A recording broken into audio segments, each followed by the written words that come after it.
And welcome back to the program. And joining me now is the Premier of Ontario, Doug Ford. We appreciate your time today. Gorgeous backdrop. Good. That's probably good news for Canada there. You said earlier today, thank you, sir. You said that Canada is an energy powerhouse that could dismantle the U.S. if you wanted to, and that the U.S. needs to feel the pain. So I have to ask you, I know you're always complimentary about how you care about the American people and you're fond of the United States, but are you trying to inflict pain on Americans to make your point? I would never do that. You know, the president started this economic war against their closest friend and ally. Every Canadian, we love Americans. I love Americans, spent 20 years of my life there.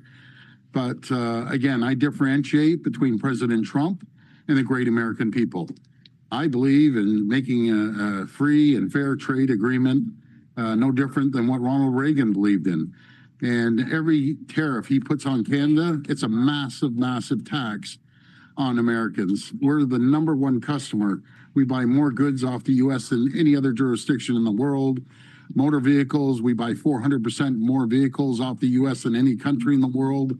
I want a fair deal. I want prosperity. Americans want certainty. They want stability.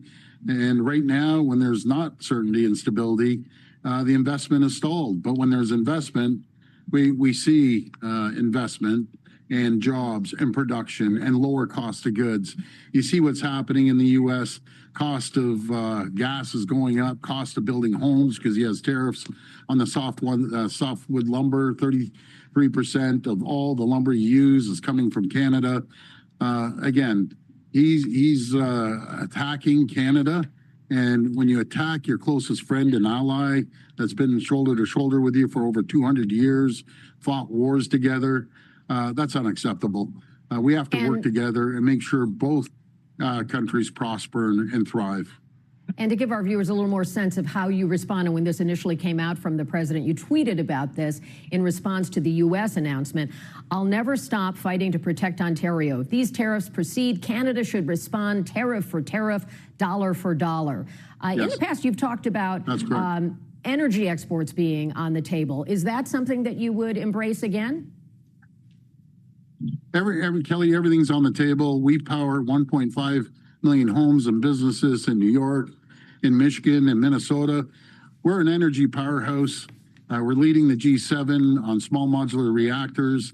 There's no one I'd want to give our energy to more than our closest friends and allies. I've never seen anything like this with any president ever in the history of the United States. We need to work together and make sure both countries are prosperous and they thrive. That's what our goal is. Well, we could probably replay this conversation and go back into our files and find a very similar conversation, because there have been a few of these iterations of tariff fights between the United States, imposing them on Canada, Canada also coming back with that. Do you think this is for real this time, or is this a larger tactic from President Trump seeking something else? I'm not too sure what the president's tactics are. But I can assure the American people, we want the best for your country. We want the best for Canada. But if he continues to attack and put 50% tariffs, it's very simple. A tariff on Canada is nothing more than taxing his own American people. He didn't run on this.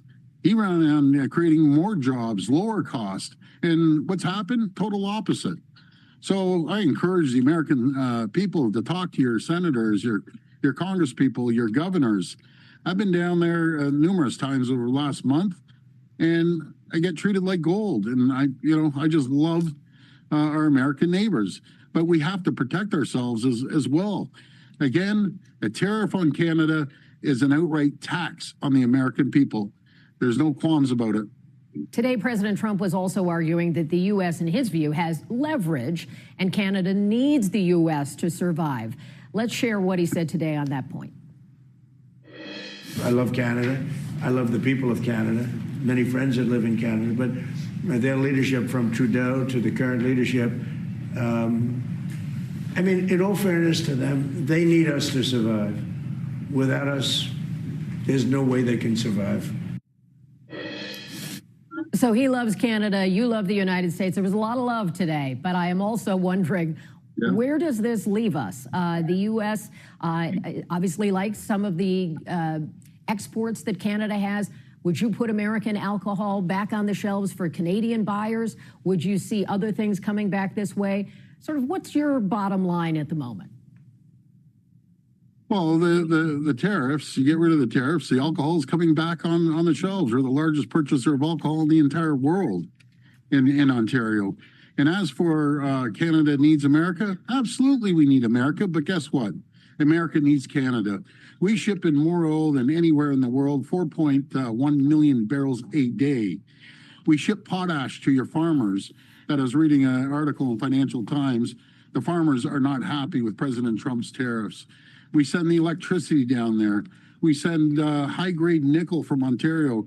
That 65% of your nickel comes from Ontario. We send uranium down there, processed right here in Ontario, and then gets enriched down to the U.S.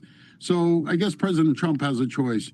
Either deal with China and Russia for those goods, or you deal with your closest ally, your number one customer in the world.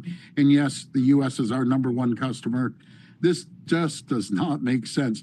I have a recommendation for President Trump. Start focusing on China and start focusing on Russia, not your closest friend that fought wars shoulder to shoulder with our great American allies. We so appreciate your time today. I know you had a packed schedule and you made time for us. So thank you, Doug Ford. We appreciate it. We'll see you again. Thank you. God bless America. God bless Canada. Thank you. And after the break, we're spotlighting Michigan's hotly competitive Democratic